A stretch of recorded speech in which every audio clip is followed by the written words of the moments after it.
राधे राधे। जय हिंद, जय भारत। हमारे चैनल HNE आइकॉन पाठशाला में आप सभी का स्वागत है। और आज हम पढ़ने वाले हैं क्लास 12 वेस्ट बंगाल बोर्ड का तुलसीदास के पद। तुलसीदास के पद का ये अंतिम कोटेशन है। कोटेशन पढ़ेंगे हम विनय पत्रिका। तो चलिए सबसे पहले हम लोग कविता पढ़ते हैं।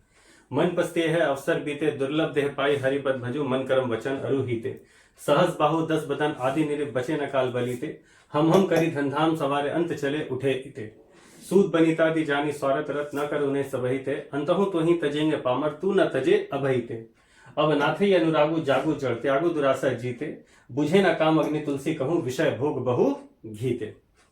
उम्मीद करते आपको पाठन समझ में आया होगा। तो चलिए सबसे पहले हम क्या जानेंगे, शब्दार्थ जानेंगे। मन, मन मतलब होता है मानव मन। पछते हैं मतलब पछताना या अफसोस करना। अवसर बीते मतलब समय निकल जाने पर। तो कौन सा अवसर? जीवन रूपी अवसर बीत जाने पर। दुर्लभ देह, तुलसीदास ने इस शरीर को क्या कहा है? दुर्लभ कहा है, क्योंकि यह शरीर पंचभूतों से बना होता है। क्षिति, जल, पावक, गगन, समीर, पंचभूत से बना हुआ हमारा यह शरीर है, इसलिए इसको दुर्लभ कहा है। पाई मतलब हमें प्राप्त हुआ है इस जीवन में। हरि पद मतलब विष्णु जी के चरणों की। भजु मतलब भक्ति करना। कर्म मतलब सच्चे कर्म से। वचन मतलब अच्छे वचन से, मीठी बोली से। अरु मतलब और, हिते मतलब सच्चे हृदय से। सहस बाहु अर्थात हजार भुजाओं वाला दैत्यराज। 10 बदन 10 शरीर वाला रावण। आदि निरिप, निरिप मतलब राजा। बचे मतलब बच न मतलब नहीं, अर्थात बच नहीं पाया। काल बलिते मतलब मृत्यु की बलि से, अर्थात मृत्यु ने सबको लिया है, चाहे वह सहस बाहु हो चाहे 10 बदन हो। हम करी अर्थात अहंकार करना। धन धाम सवारी मतलब धन संपत्ति वैभव अर्जित करना।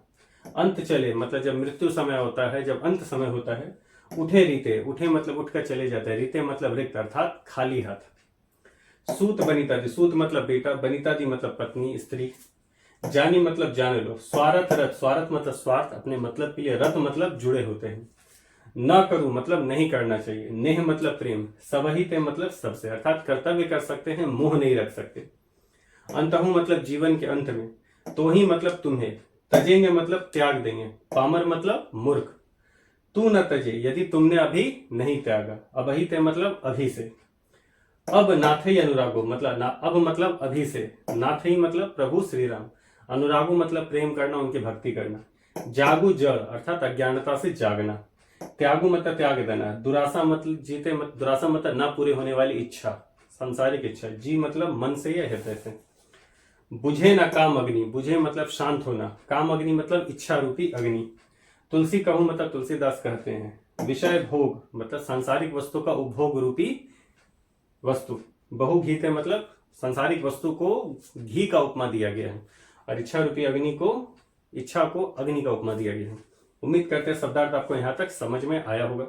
हम आपको पिछले क्लास में बता दिए थे सबसे पहले क्या लिखा जाता है, अवतरण। तो चलिए सबसे पहले हम लोग अवतरण लिखते हैं। प्रस्तुत पद हमारे हिंदी पाठ्य पुस्तक हिंदी पाठ संचयन में पद खंड में तुलसीदास के पद में विनय पत्रिका से अवतरित है। फिर पैराग्राफ चेंज करेंगे, फिर लिखेंगे कवि का नाम।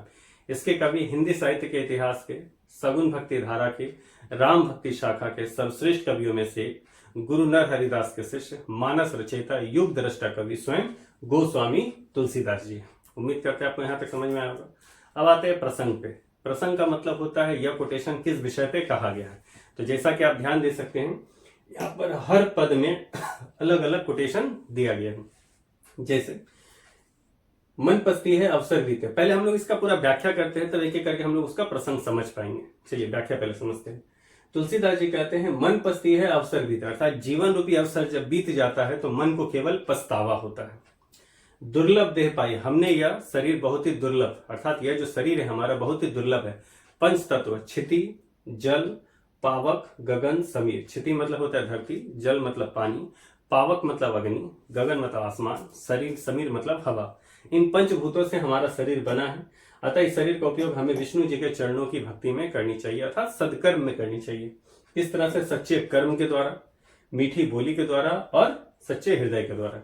तो यहाँ पर प्रसंग क्या हो जाएगा, जीवन में या इस संसार में जीवन का शरीर के महत्व को उजागर किया है। यहाँ तक का प्रसंग क्लियर हुआ। आगे तुलसीदास कहते हैं सहस बाहु अर्थात हजार भुजाओं वाला दैत्यराज, 10 बदन अर्थात 10 सिर वाला रावण, आदि शक्तिशाली राजा भी मृत्यु की बलि से बच नहीं पाए। हम करी धनधाम सवारे, हम लोग अहंकार करके धन संपत्ति वैभव अर्जित करते हैं, अंत चले उठे रहते हैं, लेकिन जब जीवन का अंत समय आता है तो हम लोग खाली हाथी चले जाते हैं। तो यहाँ का प्रसंग क्या होगा? जीवन में मृत्यु की अटलता को दर्शाया है कि मृत्यु क्या है? एक अटल सत्य है। आगे फिर वो कहते हैं सूत बनिता आदि, बेटा पत्नी आदि जो भी रिश्ते हैं जान लो सब स्वार्थ के कारण जुड़े हैं। न करूं ने सभी थे, इन सबसे अत्यधिक मोह नहीं करना चाहिए। अंतहु तो ही तजेंगे पामर, अंत में तुम्हें ही त्याग देंगे मूर्ख। यदि तू न त्यजे भी थी, यदि तुमने उसे भी नहीं त्यागा। अर्थात हमें सांसारिक रिश्तों के प्रति कर्तव्य का निर्वहन करना चाहिए, लेकिन उससे अत्यधिक मोह नहीं रखना चाहिए। तो यहाँ पर किसका प्रसंग हो जाएगा? यहाँ पर हो जाएगा सांसारिक रिश्तों के मोह के प्रति एवं जीवन के वास्तविक मर्म को उजागर किया है, रिश्तों के संबंध के मर्म को उजागर किया है।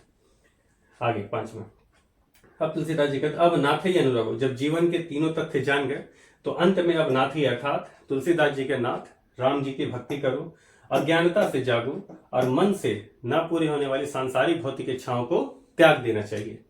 क्योंकि तुलसीदास क्या कहते हैं? बुझे ना काम अग्नि, अर्थात इच्छा रूपी अग्नि नहीं बुझती, विषय भोग बहुत है, अर्थात संसार के उपभोग रूपी वस्तु घी से। अर्थात उन्होंने इस संसार के भौतिक सुख सुविधाओं को घी की उपमा दी है और मनुष्य के मन में जो इच्छाएं हैं उसको अग्नि की उपमा दी है।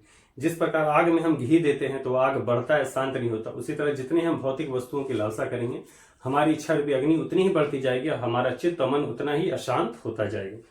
तो यहाँ पे किसके बारे में बताया गया है? मनुष्य के मन की अतिरिक्त इच्छाओं के प्रसंग को दर्शाया है। उम्मीद करते हैं आपको पूरा व्याख्या समझ में आया होगा और हर पद के हिसाब से उसका प्रसंग समझ में आया होगा। तो चलिए अब हम लोग कहाँ चलेंगे? कला पक्ष पे। कला पक्ष में सबसे पहले क्या देखिएगा? भाषा। इसकी भाषा क्या है? ब्रज भाषा है। रस, इसमें कौन सा रस है? शांत रस। छंद, छंद में कौन है? इसमें गे पद अर्थात पद है लेकिन इसको गीत के रूप में गा सकते हैं।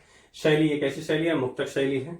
अलंकार, अलंकार इसमें क्या है? अनुप्रास अलंकार है और दृष्टांत अलंकार जिसमें हम देख सकते हैं, अर्थात जैसे दुर्लभ द यहाँ पर अनुप्रास अलंकार है, जैसे आप उसको छेकानुप्रास अलंकार भी कह सकते हैं। अर्थात एक ही वर्ण जब 2 बार आते हैं तो छेकानुप्रास अलंकार होता है। आप चाहे तो अनुप्रास अलंकार भी लिख सकते हैं। दृष्टांत मतलब जो स्पष्ट रूप से दिखाई दे, जिसका प्रमाण स्पष्ट रूप से दिखाई देता है।